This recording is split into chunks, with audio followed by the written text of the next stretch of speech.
Bom, pessoal, vamos para a segunda parte da nossa resolução de questões da apostila sobre logaritmos, tá bom? Separei 3 probleminhas para a gente resolver. Vamos começar com o problema 9 da página 47, tá? Eu escolhi temas aqui que não são necessariamente questões tão contextualizadas, são problemas onde a gente tem que ter um pouquinho mais de criatividade. Isso não significa que são problemas difíceis, apenas que não são aqueles problemas com os clichês, digamos assim, tá? Aqueles problemas onde você monta a função exponencial, organiza, põe o log dos dois lados e aplica as propriedades. Aqui a gente tem que pensar um pouquinho mais e aí é bom, olha, ter uma outra ótica também, tá bom? Olha só que questão interessante. Deixa eu pegar o giz aqui.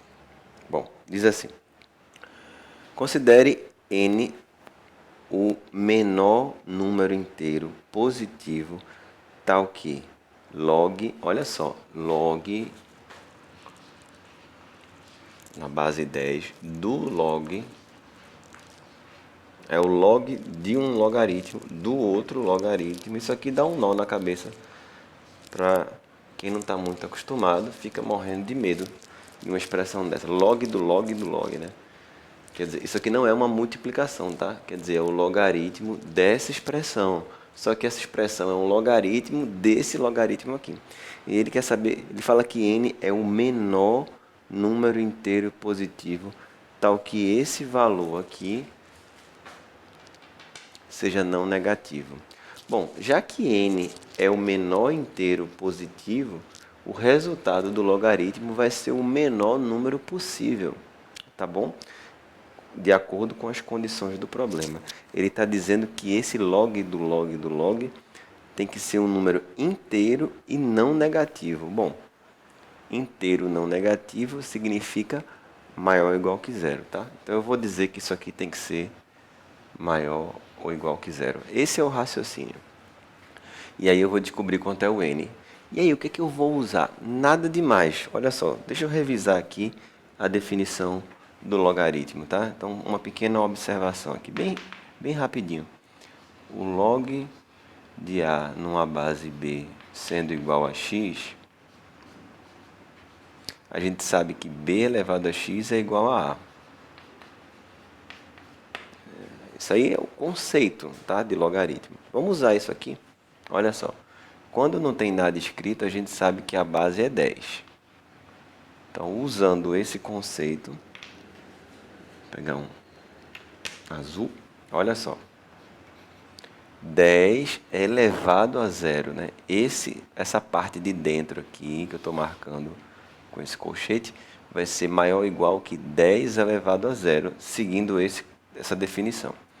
Então, fica o log do log de n maior ou igual que 10 elevado a zero, só que a gente sabe que 10 elevado a zero é 1. Todo número elevado a zero é 1. Bom, novamente vou usar essa definição, ó, que bacana. 10 elevado a 1. Então vai ficar esse logaritmo aqui de n maior ou igual que 10 elevado a 1. Bom, 10 elevado a 1 é 10, aí beleza, né? E aqui, ó, 10 elevado a 10. N é maior ou igual que 10 a décima. Bom, se n é maior ou igual que 10 a décima, o valor mínimo de n, já que ele fala que n é o menor inteiro que satisfaz, o n, eu vou pôr aqui n mínimo, deixa eu abaixar aqui, n mínimo é 10 a décima. Olha só, 10 a décima é 1 com 10 zeros, tá? Isso aqui tem 11 dígitos. É um número 1 seguido de 10 zeros, portanto tem 11 dígitos. A alternativa correta é a letra D de dado, tá bom? Próxima questão, questão 13 da página 49. É um problema que envolve essencialmente propriedades do logaritmo. Vamos lá. Se log de 2 na base 10 é x, olha os dados. Log de 2 na base 10 é x. Outra informação, log de 3 na base 10 é y. Quanto vale log de 18? Aí você diz, na base 10 também não, na base 5. A resposta tem que ser dada em função de x e y. Não tem nenhuma dor de cabeça, não tem nada demais aqui. Se a gente tem informações na base 10 e ele faz uma pergunta na base 5, eu sei que você já assistiu a aula de mudança de base. Se não assistiu, corre lá e dá uma assistida para ver como é bem direitinho. Eu demonstro, faço exercícios, tudo bem explicadinho, tá bom? Aqui eu vou usar a mudança de base para resolver essa questão. Bom, como as informações são na base 10 e eu quero na base 5, a melhor coisa a fazer é pegar esse logaritmo que está na base 5 e passar para a base 10, usando a técnica da mudança de base, que vai ficar log de 18 na base 10 sobre log de 5 na base 10. Lembrando da propriedade da mudança de base. Se eu quero passar para uma nova base, fica o log desse númerozinho de cima, que é o logaritmando, sobre o log da base na nova base que a gente quer. E a base que eu coloquei aqui foi 10, porque a questão fornece na base 10, beleza? Bom, e agora? Agora a gente calcula cada logaritmo separadamente, acho que fica mais fácil, né? Primeiramente, 18. 18 a gente vai fatorar o 18. Fatorando 18, 2 vezes 3 ao quadrado. O que é que a gente faz quando tem uma multiplicação de logaritmos? A gente separa na soma. Então, vai ficar log de 2 mais log de 3 ao quadrado. Aqui, tudo em casa, né? O log de 2 é x. E esse 2 que está aqui vai passar multiplicando, vai ficar 2 log de 3, que é y. Então, maravilha, esse numerador eu já consegui resolver. Agora eu vou atrás do log de 5. Só lembrando, tá? Toma cuidado, não tem propriedade para log da soma. Tem para log da multiplicação, quer dizer, um produto, e log da divisão, que é o quociente. Então não adianta você querer escrever aqui log de 2 mais 3 como se fosse log de 5. Não vai poder fazer isso, tá bom? Você vai ter que usar uma outra técnica, que eu também já falei em aulas anteriores. Log de 5 a gente vai usar 10 sobre 2. Por que 10 sobre 2? Porque o log de 10, a gente tem o log de 2 também. Eu vou usar a propriedade da divisão, que a gente separa na subtração. Olha aí que legal. Log de 10 na base 10 a gente já sabe que é 1. E log de 2 a gente já sabe que é x que foi dado. Então, o log de 18 ficou x mais 2y e o log de 5, 1 menos x. Portanto, a resposta será x mais 2y dividido por 1 menos x. E aí acabou o problema. Sem muita dor de cabeça, sem muita confusão, né? Usei mudança de base e as propriedades operatórias tradicionais. Deixa eu só colocar um parêntese aqui para não confundir, tá? É bom respeitar o rigor. Fica bem direitinho, calma aí. Pronto, fica mais legal assim. Ok. A questão 21 dá uma função, essa aí é um pouquinho mais técnica, tá lá em função inversa. Como é que a gente descobre a função inversa, tá bom? Ele dá essa função aqui, f de t, usa a variável t e pede a função inversa dela. Bom, a função inversa da exponencial a gente sabe que é a função logarítmica, tá? Mas quando ela está com essa aparência, não, digamos que não é uma função muito simpática, né? Não é tão confortável trabalhar com isso. O segredo aí, bem devagar. Olha só. Eu vou fazer uma pequena mudança na variável porque a gente está mais acostumado a chamar de y e x, tá? Então vou fazer o seguinte, é só por uma questão de estética mesmo, nada de conta. A gente está mais acostumado a chamar assim. E aí como é que se calcula a função inversa? A pergunta é bem direta, exatamente isso.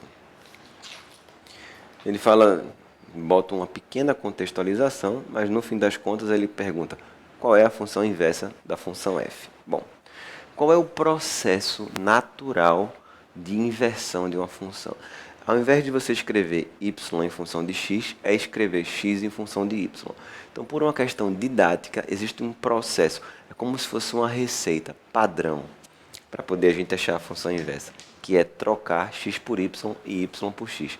Esse é o processo. Trocar x por y e y por x. É só uma ideia didática. Mas, na verdade, o que a gente vai fazer é isolar aqui o y está isolado, eu vou isolar o x. Mas aí, para ficar bonitinho, a gente faz esse processo aqui. Bom, então ficaria da seguinte maneira. E agora a gente vai fazer o seguinte.